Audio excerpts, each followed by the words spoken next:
Hello everyone. So let us start with the ABC technique of material control. This is the first technique which we are discussing.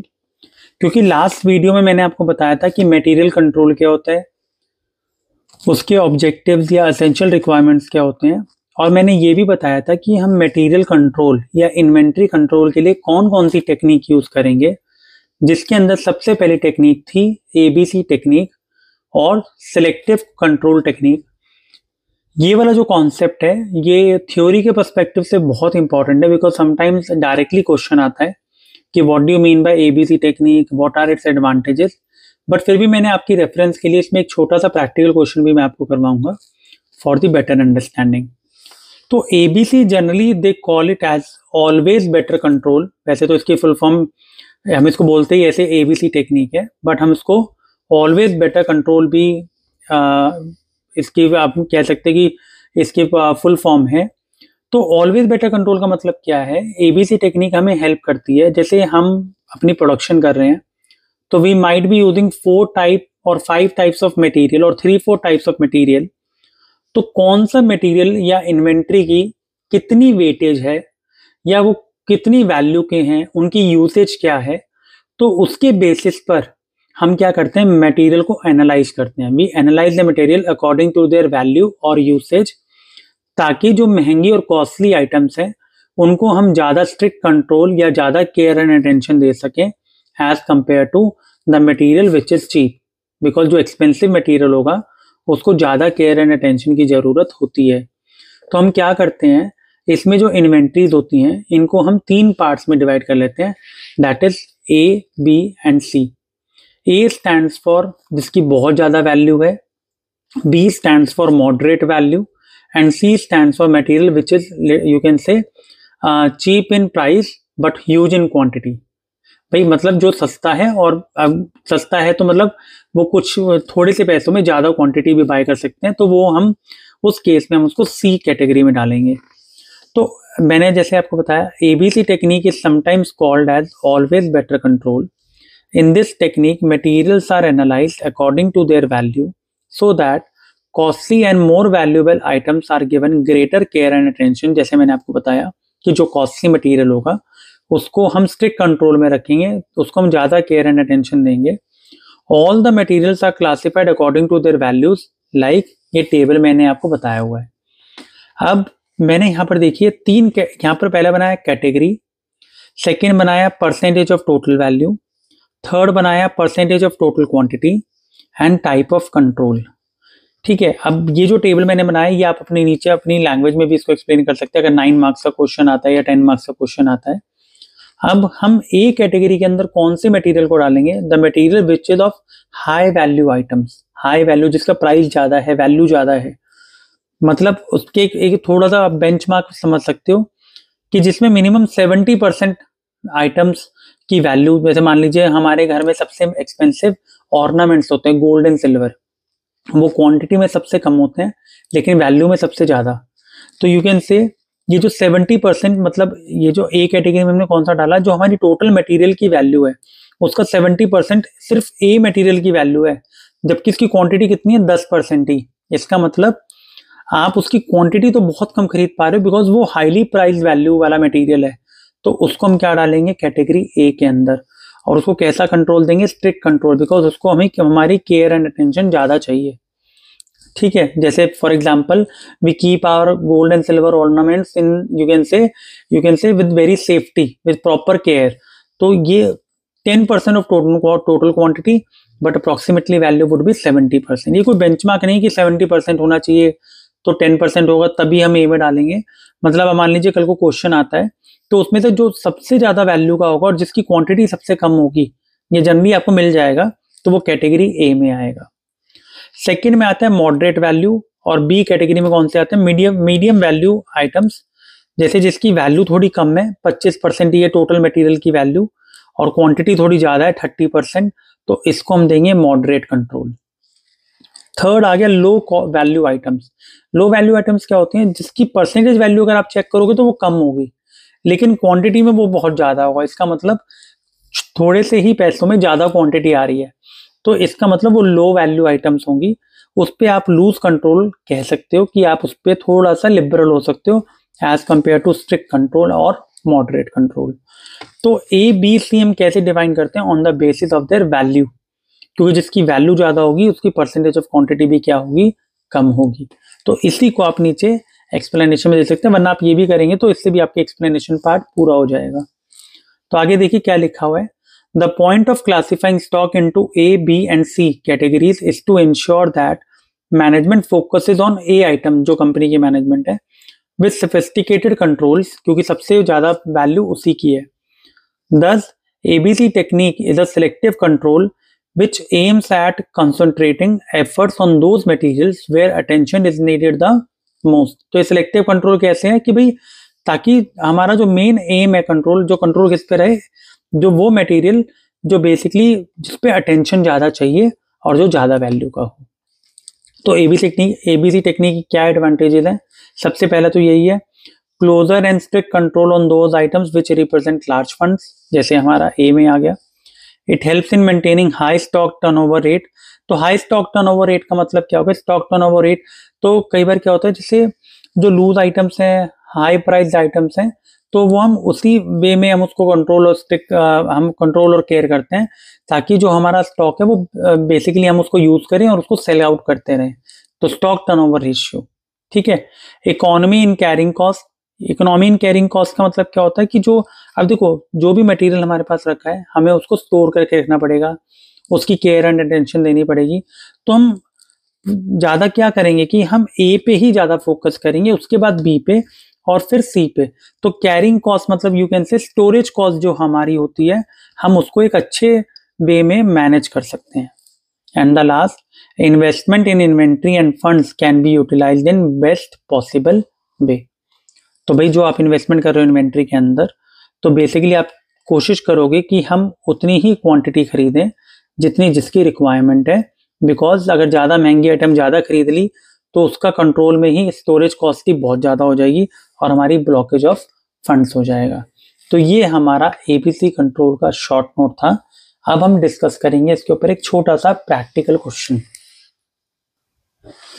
So let us discuss the question. Question I have already written. A factory uses 4,000 varieties of inventory and following information is compiled. ये हमें information given है। सबसे पहले है number of varieties of inventory, जैसे इन्होंने बोला 4,000 तो 4,000 है, जिसमें से एक आइटम ऑफ इन्वेंट्री की जो नंबर है वो है 3875। सेकंड जो इन्वेंट्री है वो 110 है, और तीसरी जो इन्वेंट्री है उसकी जो नंबर की टर्म्स में वो 15 है। तो लेट्स सी ये first variety, second variety and third variety के नंबर्स हो गए। Percentage of inventory, you can से परसेंटेज ऑफ इन्वेंट्री। तो देखिए कहने का मतलब है टोटल 100% होता है, 100 में से 96% की आइटम तो ये 1 वाली है, 2.75 वाली 110 नंबर है सेकंड कैटेगरी वाले, और जो नंबर सिर्फ 15 है उसकी टोटल जो परसेंटेज ऑफ इन्वेंट्री वो 0.375, मतलब 4,000 में से 15 ही नंबर ऑफ आइटम्स हैं, तो उसकी परसेंटेज कितनी है? 0.375। ये क्वेश्चन में गिवन है, मैंने निकाली नहीं है। और ये निकालेंगे कैसे? अगर आपको निकालनी भी होगी तो 15 डिवाइड बाई 4,000 इंटू 100 परसेंटेज की केस में, लेकिन हमें निकालने की जरूरत नहीं है। Then percentage of value of inventory holding. तो बेसिकली परसेंटेज ऑफ वैल्यू का मतलब क्या हुआ? भाई वैल्यू कितनी ऑन एन एवरेज हमारी इसमें है, तो 20%, 30% सेकेंड कैटेगरी में लगाइए और 50% थर्ड कैटेगरी में। मतलब जो सिर्फ ये 15 नंबर ऑफ, ये सिर्फ 15 वेराइटी है, लेकिन इसमें हमारी इन्वेस्टमेंट कितनी है? 50% of the value of inventory holding. और यूसेज पे चेक करेंगे तो जो सबसे ज्यादा नंबर ऑफ इन्वेंट्री है उसका यूसेज सिर्फ 5% है, और जो सेकंड नंबर वाली आइटम है उसका यूसेज सिर्फ 10% है। लेकिन जो सबसे कम इन्वेंट्री है, 15 नंबर है, जो सिर्फ 15 है हमारे पास, उसकी एवरेज होल्डिंग 50% है और यूसेज 85% है। मतलब आपको दिख रहा है कि इसके नंबर इतने कम है इन्वेंट्री के, इसका प्रोपोर्शन भी बहुत कम है, लेकिन इसकी एवरेज होल्डिंग 50% और इसकी यूसेज सबसे ज्यादा।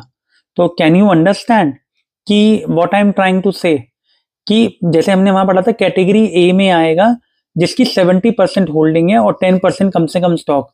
लेकिन यहाँ पर आप चेक करो, इसकी 10% नहीं 0.375 ही है, लेकिन इसकी 50% होल्डिंग है और इसके यूसेज कितना है 85%, जबकि बाकियों का कम है। बाकी नंबर में ज्यादा है लेकिन वैल्यू और यूसेज में कम है। तो आप कैसे आइडेंटिफाई करेंगे कि ये ए, बी और सी है, तो वो अभी हम इसमें डिस्कस करेंगे। तो वो यही बोल रहा है, classify the items of inventory as per ABC analysis, give reasons.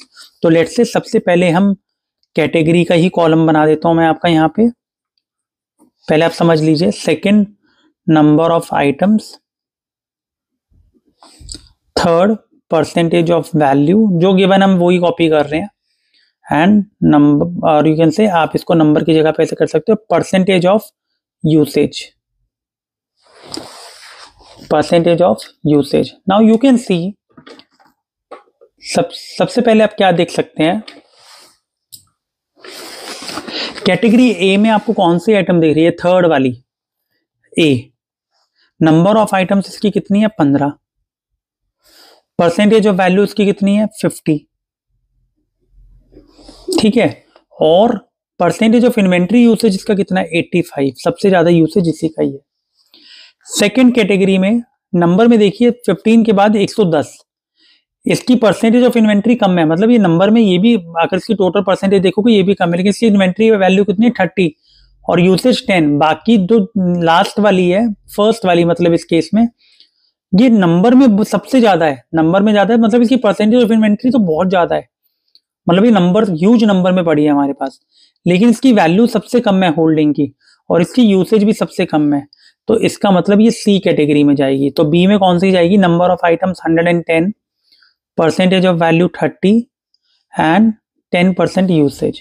And last में कौन सी जाएगी, ये वाली number, that is 3875, then percentage of value 20 and usage सिर्फ उसका 5 है।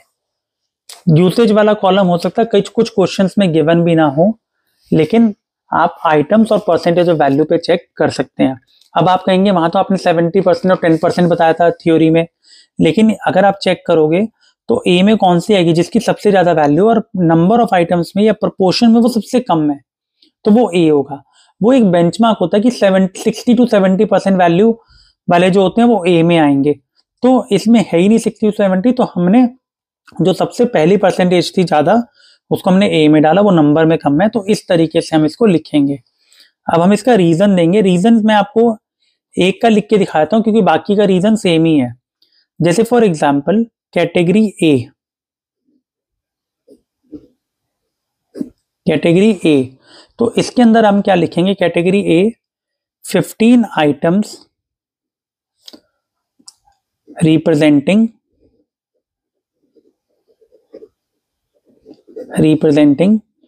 0.375%, मतलब अगर प्रोपोर्शन में देखोगे तो बहुत कम है, of the total items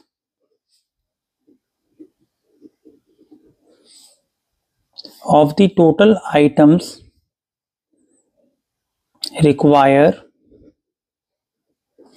strict control as their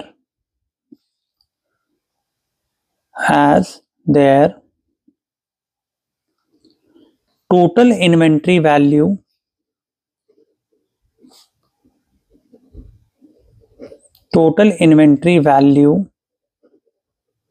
is 50% of the total value of the total inventory value, आप कह सकते हो, of the total inventory value with high usage of 85%। तो ये आप अपनी लैंग्वेज में भी लिख सकते हैं, बट मैंने आपको एक मोर और लेस बता दिया हम इसको रिप्रेजेंट लिखते कैसे हैं। तो ये हमने कैटेगरी ए में लिखा, ठीक है। अब सेम आप कैटेगरी बी के लिए भी लिख सकते हो, same you can write it like this way. अब आप यहाँ पे क्या लिखोगे, 110 आइटम्स रिप्रेजेंटिंग, सेम जैसे 110 आइटम्स रिप्रेजेंटिंग फिर कितना परसेंट रिप्रेजेंट कर रहे हैं ये? 2.750% of total items require moderate control हो जाएगा फिर उसमें, moderate controls. I'm saying all the line is same. 110 items representing of the total items requires moderate control as their total inventory value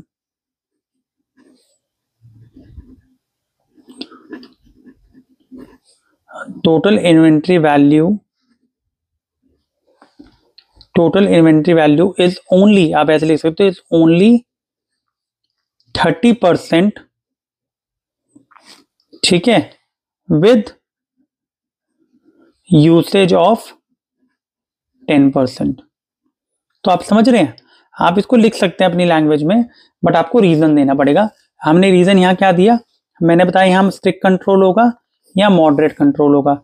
और category C में आप क्या लिखोगे, 3875 items representing 96.875% of total items may require loose control as their total inventory value is only 20%, is less, or you can say is very less, that is 20%, and with usage of only 5%। इस तरीके से आपने इसको reason दे दिया। तो this is known as ABC technique. तो आप एबीसी टेक्निक को कैसे डिवाइड करोगे या कैसे बाइफरकेट करोगे, तो एक पैराग्राफ आपको अगर लर्न हो गया तो सेकंड में सिर्फ आपको चेंज करना है। आपको पता होना चाहिए number of items, percentage of value and percentage of usage. तो this is the concept of ABC technique. I hope it is clear to you. Please watch out all videos and try to copy down the notes and question as per what I am discussing in the proper sequence of the videos. Thank you so much. Please share with your friends.